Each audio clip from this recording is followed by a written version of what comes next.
Avant de commencer la vidéo, petite annonce à vous faire. Si vous avez remarqué, ça fait un petit moment depuis que je mets un long moment à publier des vidéos. Ce qui est tout à fait normal puisqu'en fait, en ce moment, je n'ai pas vraiment le temps. Et là, j'ai encore moins de temps puisque je suis en plein déménagement. Donc profitez du background parce qu'après, il sera plus là. Et du coup, cette vidéo critique là devait être une vidéo spéciale, mais au final, j'en reviens à une vidéo simple. Donc déménagement qui pour moi sera en plus utile et qui sera vraiment bien parce que j'aurai une chambre au studio, du coup je tourne mes vidéos qui sera un peu plus éclairée, contrairement à d'habitude où actuellement elle est assez sombre. Voilà, donc c'était une petite annonce, maintenant on peut commencer la vidéo. Bonjour à tous et bienvenue sur Stu et Prod dans cette nouvelle vidéo. Aujourd'hui qu'on attaque une nouvelle critique sur Avengers 3 Infinity War. Je suis méga en retard sur le sujet. Mon avis comme d'habitude est subjectif. Déjà, quel est mon avis général sur ce film? Eh bien, c'est un très bon divertissement. Ce n'est pas le chef-d'œuvre du siècle. Et j'insiste sur le divertissement parce que je parle pas en termes de film. En termes de film, c'est vraiment pas le chef-d'œuvre. Il y a beaucoup d'erreurs, notamment les mêmes erreurs que fait Marvel à chaque fois, qui sont assez récurrentes. Sinon, voilà, c'est regardable. Il y a beaucoup de choses qui sont très sympas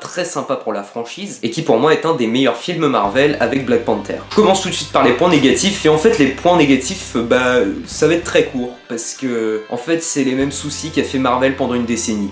C'est-à-dire des soucis de fond vert, de légères incohérences, des combats un peu trop cutés et un humour un peu lourd par moment. J'ai bien dit par moment, parce que c'est vrai que cette fois, l'humour lourd est un peu moins présent contrairement aux autres films. Je pense que Marvel a compris que l'humour un peu gamin, ça passait moins. Mais il y en a quand même un petit peu, je vais pas le cacher. Voilà pour les points négatifs.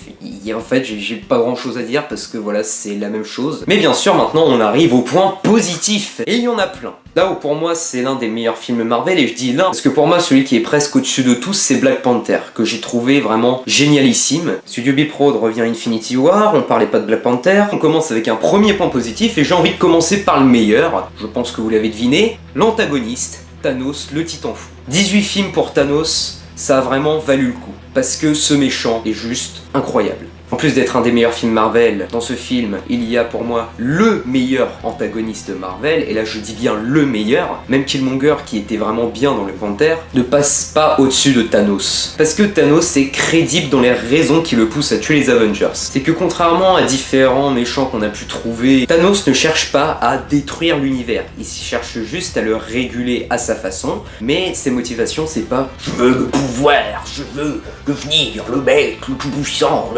non, Thanos a des raisons sentimentales aussi, et c'est ce qui fait tout le charme du personnage. Là où c'est un méchant en fait qui est très flippant justement, c'est pour ces raisons-là. Parce que les valeurs sentimentales qui poussent à la destruction, en fait ça rend le méchant super psychopathe, tu peux pas le faire revenir du bon côté. Pour moi Thanos c'est un peu le Dark Vador d'Avengers. Et le mec dans le film est vraiment psychopathe. Ça rend le personnage à la fois intimidant et émouvant. Et puis il y en a qui crachaient dessus sur sa FX, moi je trouve que personnellement, dans tout ce qu'on a vu, je trouve que sa CGI elle est vraiment bien faite. Après je suis d'accord, il y en a qui disaient qu'il avait un côté jeu vidéo, je suis d'accord, il y a un petit côté jeu vidéo. Et je veux dire, la façon dont il est filmé, on voit vraiment un personnage réel. Donc déjà pour moi c'est un film du MCU qui est original. Pas en termes de film, mais pour sa franchise. Parce que c'est un Marvel qui est très obscur et qui délivre enfin de vrais enjeux. Parce que nos héros apprennent enfin ce qu'est l'échec, ce qu'est un drame. Dans les films Marvel, on est habitué à voir toujours les héros gagner, même si c'est dans des situations qui sont complètement apocalyptiques.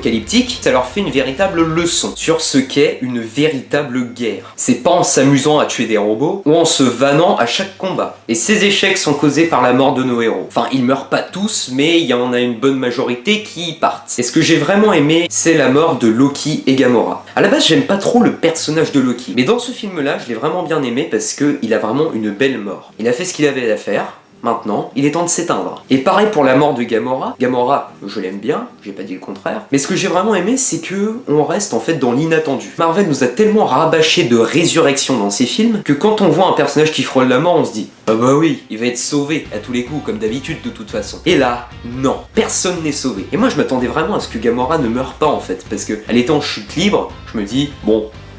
Il y a Doctor Strange ou Iron Man qui vont spawner, elle va être sauvée, et puis voilà, le film va être fini, oh là là, les Avengers ont gagné. Et là là elle meurt, littéralement elle meurt. Si je devais résumer ce point-là en un mot, c'est que on reste dans l'inattendu. Et ça c'est vraiment quelque chose de puissant et qui fait tout le potentiel du film. Du coup ça crée un Marvel choquant. quand j'étais à la fin, je suis resté au moins 30 secondes ébahi. Ne m'attends pas du tout à ce que les Avengers perdent. L'attention du spectateur est détournée. Et les frères Russo, j'avais lu dans l'écran fantastique qu'ils allaient produire cet effet. Eh bien, c'est un pari réussi parce que ça a marché. En tout cas, pour moi, ça a marché. Après, je sais pas pour les autres. La mise en scène et les combats sont très sympas, même si parfois c'est un peu trop rushé. Genre la scène où ils sont dans la rue qui a été complètement teasée. Et ce que j'ai vraiment aimé, et ça fait encore référence aux morts des personnages, c'est qu'ils passent de personnages comiques, genre Spider-Man, à des personnages émotifs et adultes. Ils deviennent enfin matures. Même Rocket est comme ça. Même Rocket. Rocket qui a toujours réussi à me faire rire dans le MCU. Parce que son humour n'est pas du tout gamin, lui. La BO est sympa. Ils arrivent bien à reprendre le thème des Avengers, donc c'est plutôt cool. Et même à reprendre le thème dans des façons différentes. Toujours pour donner ce côté dramatique. Donc, conclusion de tout ça, je dirais que Avengers 3 Infinity War est un très bon divertissement. C'est pas le chef-d'œuvre du siècle, c'est pas le meilleur film de l'année, ça n'obtiendra pas un Oscar, mais je pense que ça marquera quand même sa franchise. Parce que ça propose quelque chose de très différent. Et je pense que Marvel a compris qu'il fallait de la différence maintenant. Donc voilà, j'espère que cette vidéo vous aura plu, n'hésitez pas à partager. On se retrouve pour le nouveau décor. Et donc je tiens à vous dire tout de suite que la prochaine vidéo qui sortira, ce sera sûrement dans 2-3 semaines à peu près.